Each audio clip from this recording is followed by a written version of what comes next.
받으실 하나님의 말씀은 욥기서 2장 11절에서 13절입니다. 그때 욥의 친구 세 사람이 이 모든 재앙이 그에게 내렸다함을 듣고 각각 자기 지역에서부터 이르렀으니 곧 대만 사람 엘리바스와 수아 사람 빌닷과 나암 사람 소바라. 그들이 욥을 위문하고 위로하여 서로 약속하고 오더니 눈을 들어 멀리 보매 그가 욥인 줄 알기 어렵게 되었으므로 그들이 일제히 소리질러 울며 각각 자기의 겉옷을 찢고 하늘을 향하여 티끌을 날려 자기 머리에 뿌리고 밤낮 7일 동안 그와 함께 땅에 앉았으나 욥의 고통이 심함을 보므로 그에게 한마디도 말하는 자가 없었더라. 아멘. 할렐루야. 오늘도 그리스도 예수 안에서 좋은 일이 일어날 줄로 믿습니다. 아멘. 오늘은 이 욥기서를 통해서 욥의 시련과 하나님의 섭리, 이런 제목으로 함께 은혜 나누 시간 갖도록 하겠습니다. 이 세상에 수많은 사람들이 시련, 고통, 풍파, 이런 많은 일들을 겪으면서 이 세상을 살아가고 있습니다. 그래서 우리 인생을 바다라고 말하고 있는 것은, 바다는 예상치 못한 그런 풍랑, 또 수많은 그런 변수들이 너무나 많이 일어나고 있기 때문에 그런 것입니다. 그런데 우리가 남의 고통은 작게 보이고 내 고통은 작아도 크게 보이는 것, 참 이것이 우리 인간의 모습인 거죠. 우리가 이 욥기서를 읽으면서도 욥의 고통은 내가 겪는 고통이 아니기 때문에 우리 가슴에 깊이 와서 닿지 않습니다. 그러나 그것은 실제 욥이 겪어낸 이 고통을 성경은 그대로 담고 있는 것입니다. 그렇기 때문에 그 고통을 통해서 욥이 어떻게 반응하고 또 어떻게 인내하고 그리고 그 결말이 어떻게 나는가, 그리고 배후에서 하나님은 어떤 일을 행하셔서 어떤 목적을 가지고 그 일을 하고 계시는가, 또 그 중간에 사단은 어떤 역할을 해서 그래서 극심한 고난 가운데, 고통 가운데 이 욥이 처하게 됐는지, 이런 부분들을 다루고 있는 것입니다. 그러니까 우리가 사는 이 삶의 이면에는 보이지 않는 영적인 세계가 있다, 이것을 말씀하고 있는 것입니다. 그때 당시의 사람들은 모든 것이 인과 응보다, 그래서 원인이 있기 때문에 그런 결과가 나타났다, 이것이 보편적인 진리인데 욥기서는 그것을 뛰어넘고 있습니다. 인간이 알 수 없는 영역, 헤아릴 수 없는 그런 영역에서 일어난 일들이 현재 우리에게 영향력을 미치고 있기 때문에 그런 것입니다. 볼 수도 없습니다. 알 수도 없습니다. 깨달을 수도 없습니다. 그런데 욥은 엄청난 평안을, 수많은 것을 누리다가 한꺼번에 모든 것을 잃어버린 그런 엄청난 비극의 주인공이 되었습니다. 그런데 희한하게 이 성경은 욥을 엄청 칭찬하고 있습니다. 이런 칭찬을 받은 자에게는 절대 고난이 있어서는 안 되겠죠. 그런데도 불구하고 이 욥에게 고난이 임했다는 것입니다. 이 성경은 그 1장에 수많은 정보들을 제공하고 있습니다. 그러니까 1장을 꼼꼼하게 읽어봐야만이 그 다음에 이런 이어지는 이런 부분들을 잘 이해할 수가 있습니다. 이 욥기서 1장에 보면은 욥을 얼마나 칭찬하고 있는지 모릅니다. 욥기서 1장 1절에 보면 우스 땅에 욥이라 불리는 사람이 있었는데 그 사람은 온전하고 정직하여 하나님을 경외하며 악에서 떠난 자더라. 아멘. 그래서 하나님이 칭찬하는 이런 엄청난 이 욥, 그리고 그에게는 수많은 것들이 하나님께서 은혜로 부어주었습니다. 주신 선물들이 너무나 많죠. 아들 7에 딸 셋, 얼마나 행복합니까? 그리고 그 소유물 양이 7천, 낙타가 7천, 소가 500결이, 소가 1000마리나 되는 것입니다. 암나귀도 1000마리나 되고, 그리고 종들도 많았다. 그리고 이 사람은 동양 사람 중에서 가장 훌륭한 자다. 이렇게 칭찬을 하고 있습니다. 여러분, 이런 사람은 돈 없이도 살 수 있는 사람, 이런 사람은 정말 하나님을 너무 경외하고 또 이웃과도 잘 소통하면서 이 모든 것들이 다 아름다운 조화를 이루면서 살아갔습니다. 그리고 혹시 또 그 자녀들이 생일 때 잘못한 일이 있을까 봐서 또 이렇게 하나님 앞에 이렇게 번제를 드리는 이런 내용으로도 나와 있습니다. 여러분, 얼마나 하나님의 뜻 가운데 살려고 몸부림치는 한 사람의 이야기가 담겨져 있습니다. 그런데 이 욥에게 어느 날 엄청난 고통이 임한 것입니다.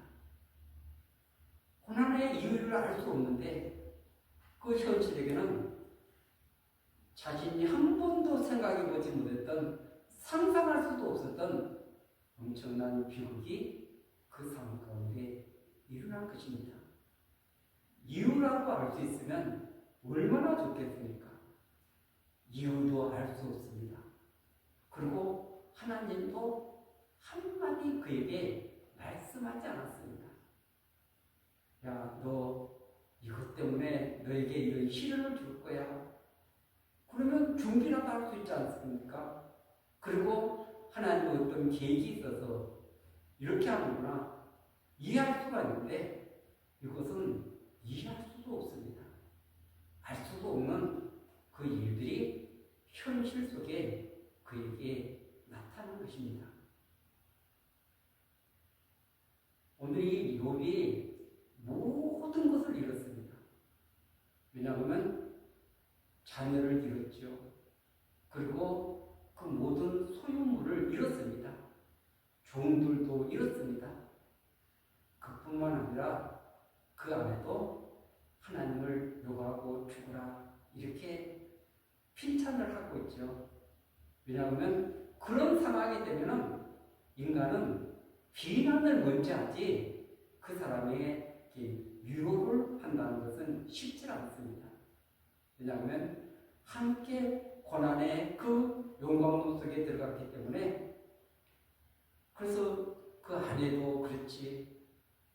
그리고 또 이 친구들, 이 3명의 친구들이 그에게 위로를 하러 왔는데 나중에 가면은 위로를 한 것이 아니라 너가 이러이러한 잘못을 했기 때문에 하나님께서 이런 엄청난 비극을 너에게 허락하신 것이지 그런 원인이 없는데 하나님이 그렇게 하시겠어?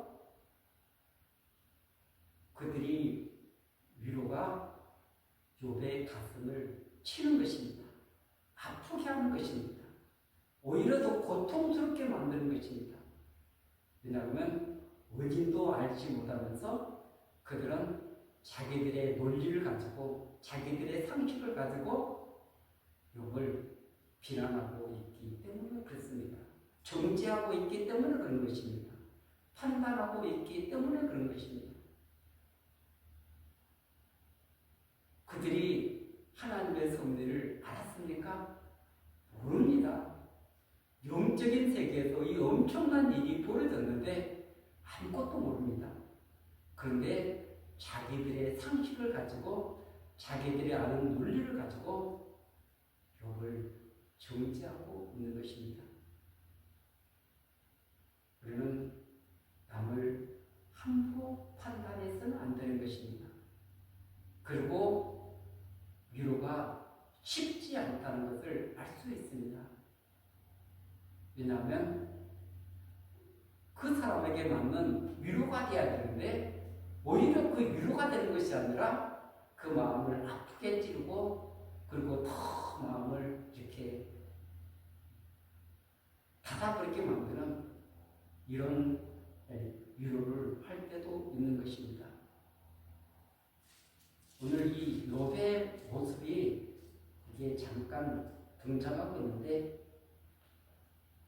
12절에 보면 눈을 들어 멀리 보매 그가 욥인 줄 알기 어렵게 되었으므로 그들이 일제히 소리질러 울며 각각 자기의 겉옷을 찢고 하늘을 향하여 티끌을 날려 자기 머리에 뿌리고 아멘. 얼마나 사람이 일그러져 버렸는지 그 형체를 알아보기 어려울 정도로 이 욥은 많이 망가져 버렸습니다. 이제는 의지할 것이 없는 것입니다. 여러분, 자기가 가졌던 이 재물, 자녀, 아내, 그리고 친구들, 그리고 자기 몸만 성하면 그래도 이렇게 힘있게 제기할 수가 있습니다. 그런데 그 몸마저도 망가져버리는 이런 엄청난 비극 앞에, 현실 앞에 놓여 있는 것입니다. 그 비극을 이해할 수 있다면, 그리고 하나님이 말씀하시는 그 어떤 내용들이 있다면 그것을 토대로 해서 이렇게 인내하면서 걸어갈 수가 있는데 그런 것이 전혀 주어지지 않는 상황에서 이 모든 일들을 감당하기에는 너무나 어려웠습니다. 너무나 힘들었습니다.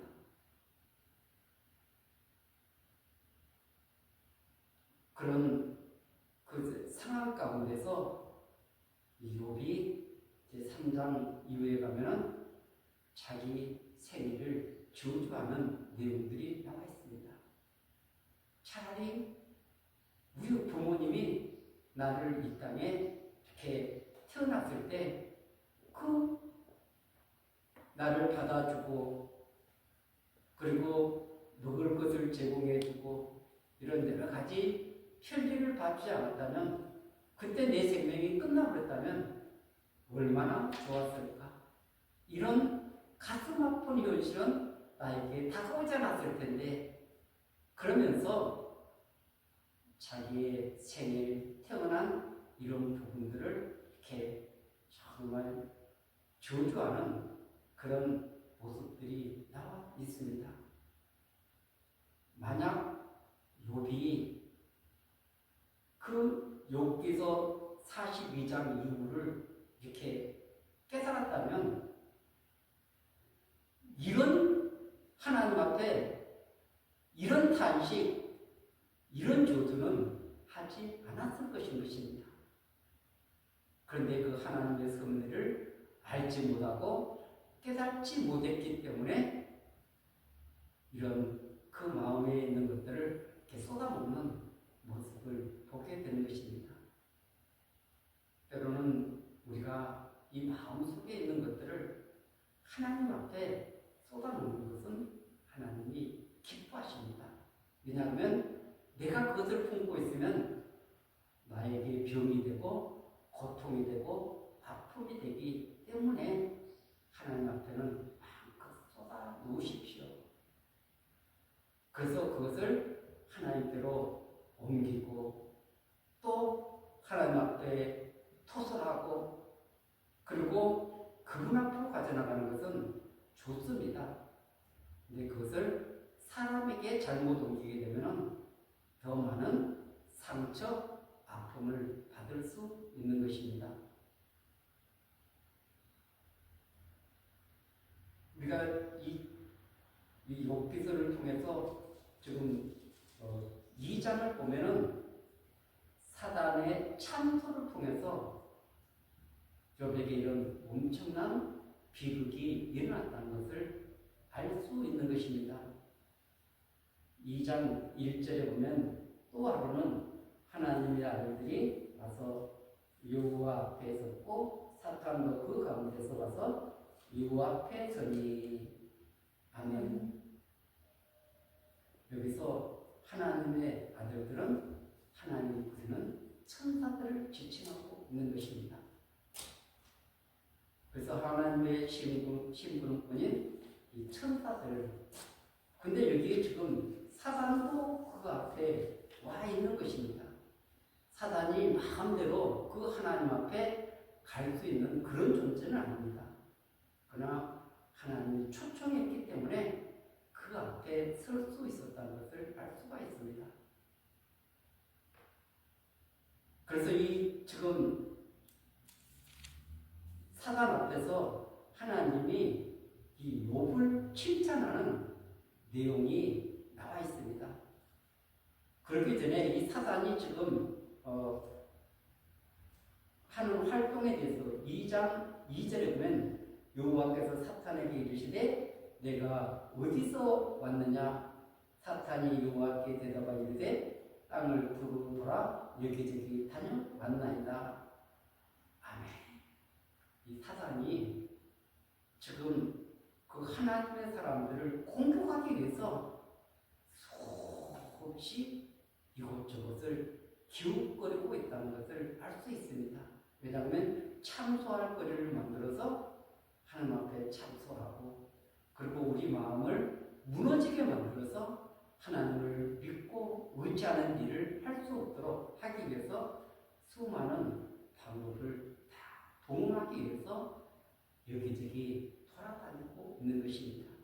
우문사자와 같이 두루 삼킬 자를 찾기 위해서 이렇게 활동하고 있는 것입니다.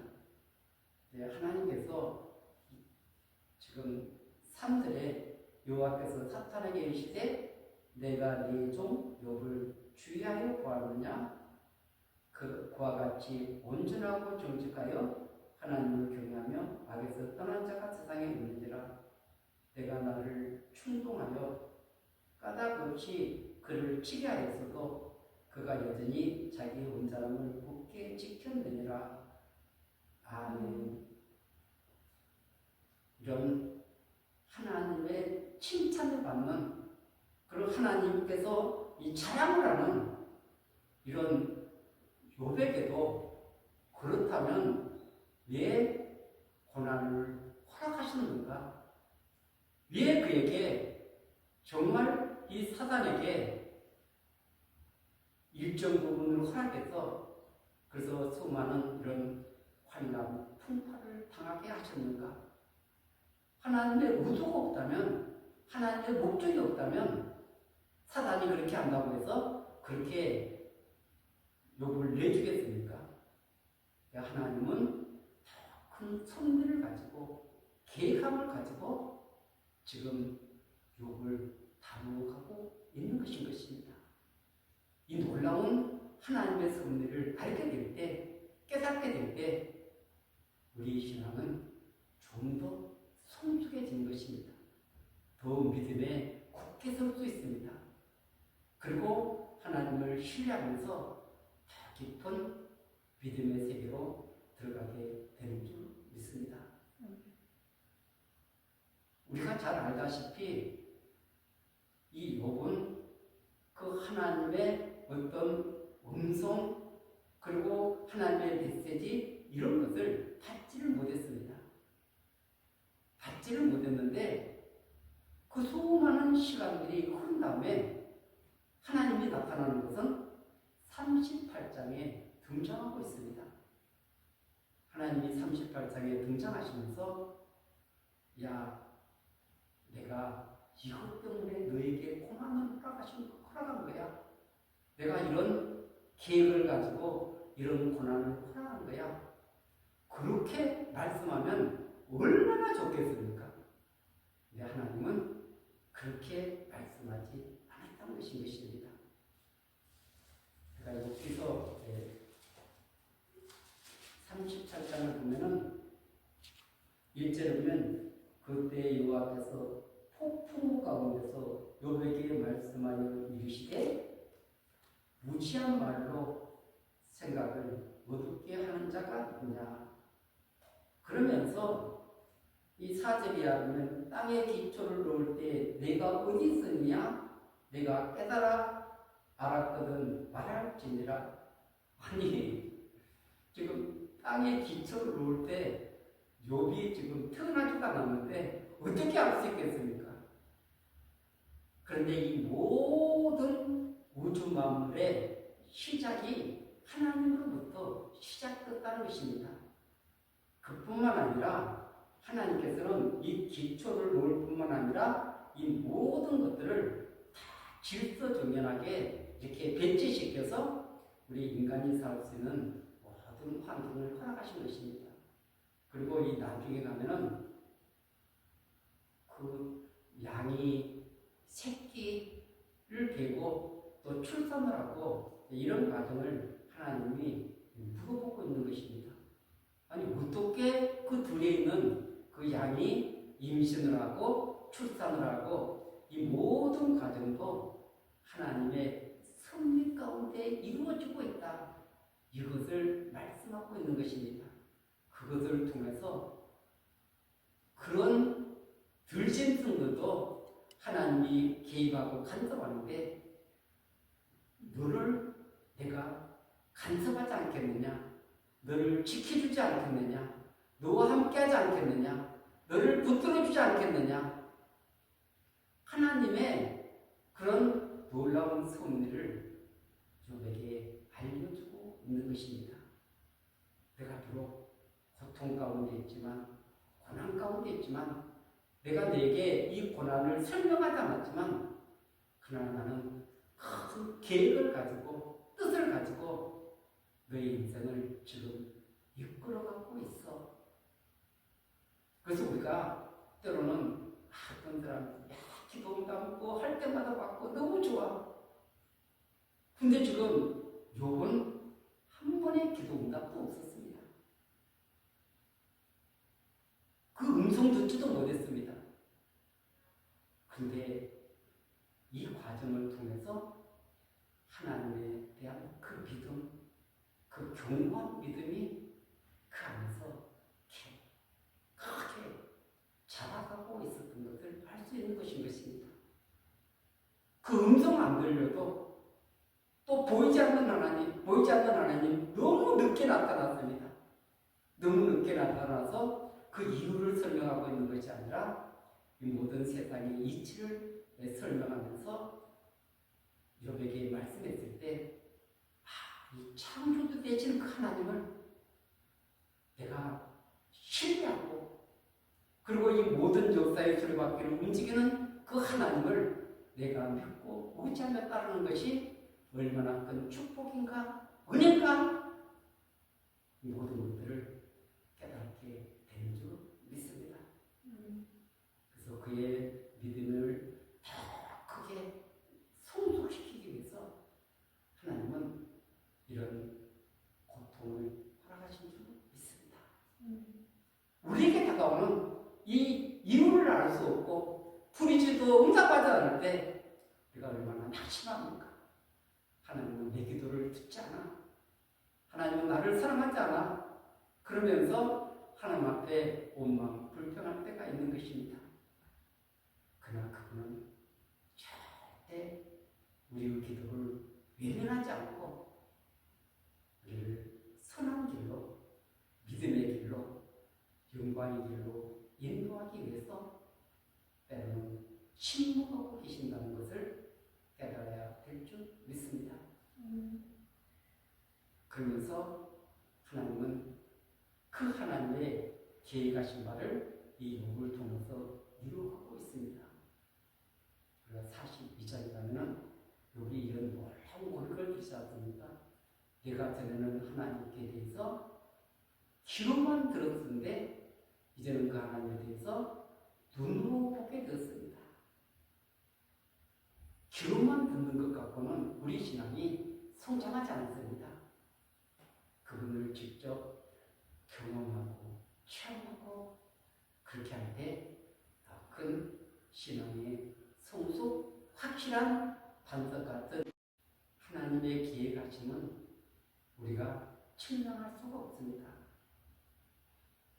그리고 이 땅의 고난을 당하는 수많은 사람들에게 욥도 그 고난 가운데 참고 인내하며 기다려 가서 하나님 주신 그 놀라운 결말을 보게 되고 그의 믿음이 또 그와 하나님과의 관계 그리고 하나님이 경영하시는 이 모든 부분들을 나중에야 깨닫게 되는 것입니다. 그때 당시에 알았다면 욥기서가 42장까지 가겠습니까? 그렇지 않죠. 그러나 깨달을 수 없었기에 알 수 없었기에 하나님은 그에게 이 수많은 시련 풍파를 깨달은 다음에 나중에 이 모든 것들이 깨달아질 수 있도록 믿어지게 하는 놀라운 은혜를 베풀어 주신 줄 믿습니다.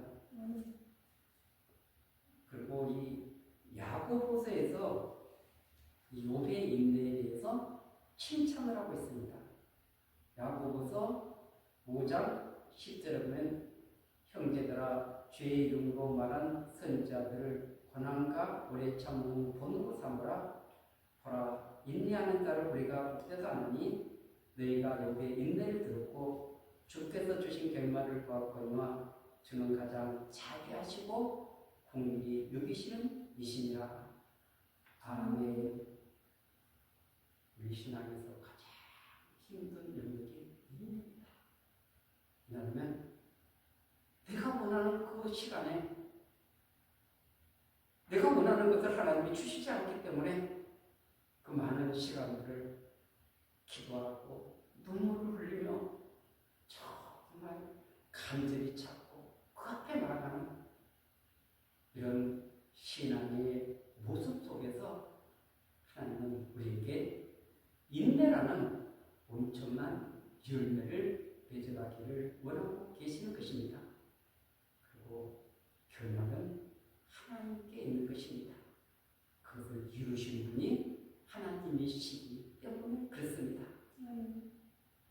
그래서 고난의 신비 알 수 없는 이런 고통 가운데 있달지라도 하나님 주신 결말을 바라보면서 끝까지 묵묵하게 주님 앞에 서서 믿음으로 반응하고 나가십시오. 반드시 하나님께서 함께하여 선을 이루게 만들어 주실 줄로 믿습니다. 아멘. 좋으신 하나님, 큰 영광보다 좋으시고 우리가 알 수 없는 시련 앞에, 고통 앞에 인간의 그 작은 지혜를 가지고 그 눈을 가지고 어떻게 하나님의 그 크신 계획하심을 그 일하심을 우리가 알 수 있겠습니까? 주님, 멀리 볼 수 있는 눈을 허락하여 주옵소서. 하나님의 섭리를 볼 수 있는 눈을 허락하여 주옵소서. 그래서 그 섭리 앞에 무릎 꿇고 잠잠히 기다릴 수 있는 주님만을 신뢰하는 믿음의 길로 인도하여 주옵소서.